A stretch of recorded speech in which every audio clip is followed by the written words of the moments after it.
Hello guys, good morning. Yan, punta tayo sa kila Justin guys. Nanguha sila ng limonsito. Magbenta daw tayo ngayon. Kasi dami-dami ng bunga sa limonsito at saka umaraw ba. Tuyo na yung mga limonsito. Nandun na si Justin ang nanguha na. Ayan. Daghan nakakuha. Daghan ng tubig diha na. Uy! Ang daming tubig guys. Naka-stack up sa limonsituhan. Kanya-kanya kami ng trabaho guys. Ako is doon naglaba. Nagano na lang ako, nag-spinner na lang. Tapos na ako sa pagbanlaw. Si Justin nanguha ng limonsito at si papa niya. Yan doon si Rico. Dami-dami doon guys. Diha man mi gahapon ko eh. Tung gipadaan nilang tiya, diha man mi nanguha. Napay daghan gahapon eh. Mainon po na muna tilok. Doon kami kumuha ng limonsito na pinadala nila tiya. Kami ni Maribig ang nanguha kahapon para makadala sila tiya doon sa Cebu. Dami-dami ninyong nakuha namin kahapon guys, isang balde. Masaya na yung mga anak ni tiya kasi yan yung paborito nila, gawing juice. Mingaw na po si papa guys. Yan na lang yung natira ngayon sa bahay. Pero uuwi din yun si mama guys. Pag larga nila titisa sa Germany, sila mama punta na din pa uwi dito. Ito sa ako ay basig ni Honong naghang spinner. Puntahan ko muna yung pina-spin.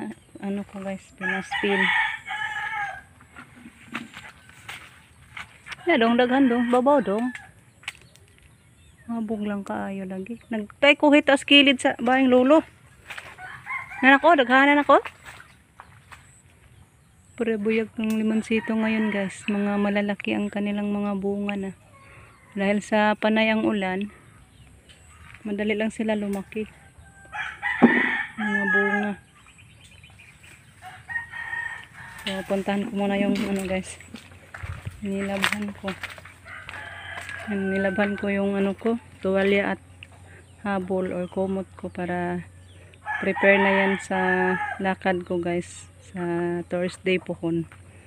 May lalakarin ako doon sa Tagbilaran. Abangan nyo na lang guys. Update ko kayo pohon-pohon pag makalaga na ako sa Tagbilaran. Dito na. Hinto na yata yung natin. Pinaspin. Wala na. So, isampay ko na to guys. Kunin ko muna to para mahanger ko na. Kaya mainit ba? Para matuyo na to kaagad. Guys, tapos na ako nakapagsampay. Madali lang to matuyo. Pina-spinner ko guys. Kasi yung ulan, balik-balik guys pag tanghali. Yan yung tuwalya at kumot ko. Matuyo na yan guys para i-impake ko na yan mamayang hapon or gabi ba. Siri ko tapos. Maura na imong kuha. Gamay ramday ka kuha. Bugat na oy. Wala na ako daghapon na sa kay pilmiro ra ba nay basin na niya. Pangbok ko goy mamalit gamay ra tag iyabo. Ano man? Ay pang lang yan guys, pang booking pa natin yan. Naay mo palit pilar may pagpupunyag panguli. Gisimba ko ugwa maparehas ona. Sige. Naghanag damage. Laki-laki yung mga bunga ngayon. Mura pag nahilo. Kung nahilo kay makadamage sila ng hilo. Hindi na sila ganahag na hilo. Ta magmahaw sa ta. Mag-agahan muna tayo guys. Tapos na tayo nakapaglaba, nakapanguha na. Nakaluto na siguro si Jericho dito sa kusina. Nagpaluto ako ng tuyo. Thank you Lord, umaraw para matuyo yung nilabhan natin. Hi guys, good noon. Ayan tayo patungo sa kusina guys. Magluto tayo ng may ulam, yung pansit.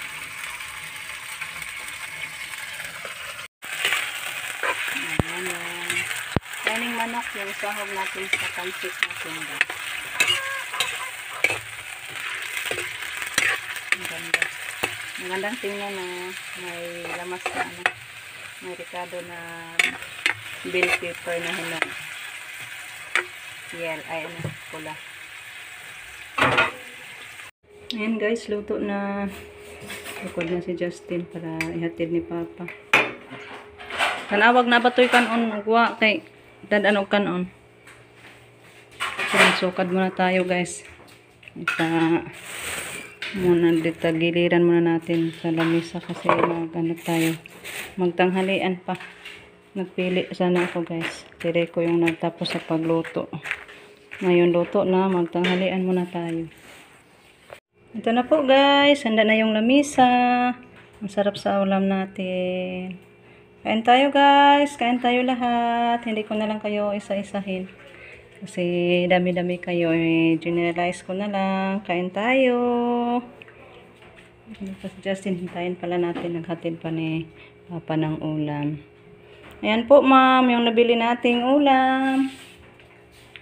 Ayan thank you so much po kay Ma'am Ormoc sa masarap nating ulam sa ngayon.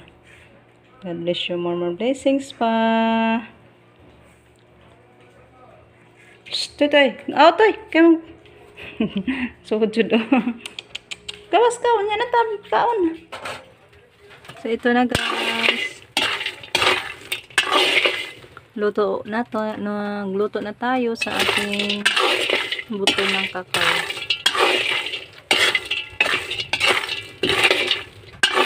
Para makapagbenta naman tayo ng kakao ay tabliya.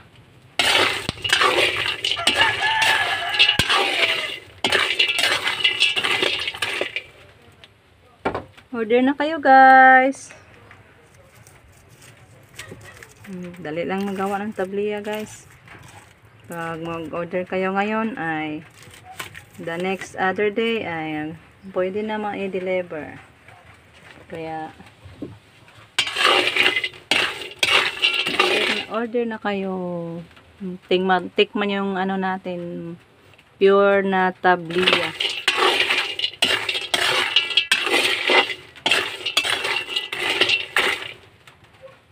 Dalawang haon lang ito guys kasi 2 kilos man lang to. Yung isa ando na ni Rico, binalata na yung isang haon. Ito na lang, pero malapit na din to maluto.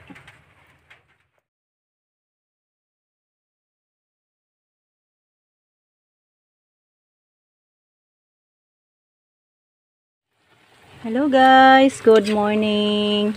Kumusta po kayong lahat guys? Ayan yung ulam natin na naman. Ang sarap talaga. Sari-saring gulay, ginisa ko guys. Sinahugan natin ng karning manok. Ang yummy na nito guys. Malapit na tumaluto. So, thank you so much po ulit kay Ma'am Ormoc. So, pagpadala mo sa amin ma'am, thank you so much sa pagmamahal. Yan, nakaulam tayo ngayon ng masarap na ulam dahil kay Ma'am Ormoc.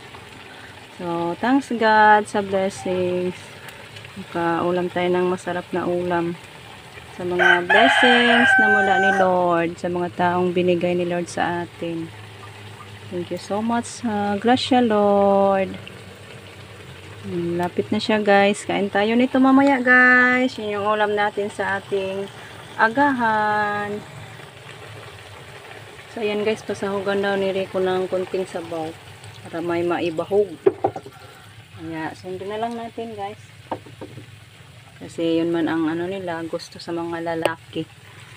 So yan, nilagyan ko ng isang tasa na sabaw para may maibahog daw sa kakanin. Kasi hindi na tayo maggawa ng sabaw pa.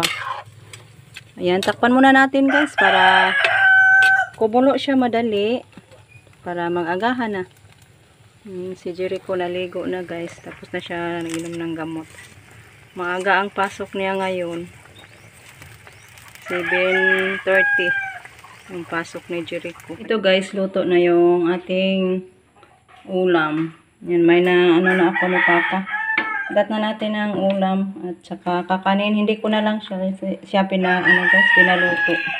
Kaya kain na lang siya agad.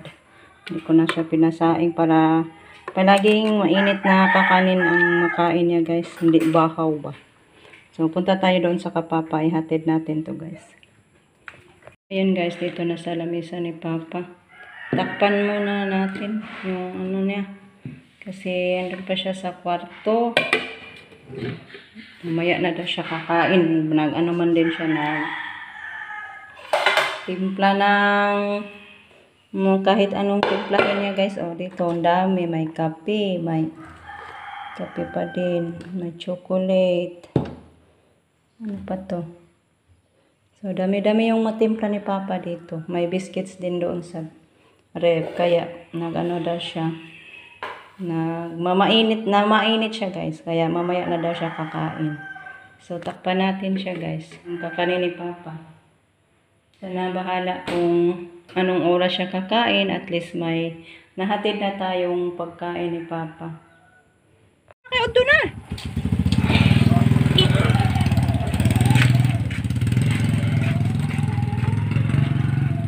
Diba na pag high school guys at college yung ngayon college na siya, kailangan maagang gumising kasi malayo ang paaralan, magbiyahe pa naman. Lapukan na rabapusdan. Ang kabuling lang yan, sapatos tukod-tukod, putik na naman yung daan sa ngayon guys.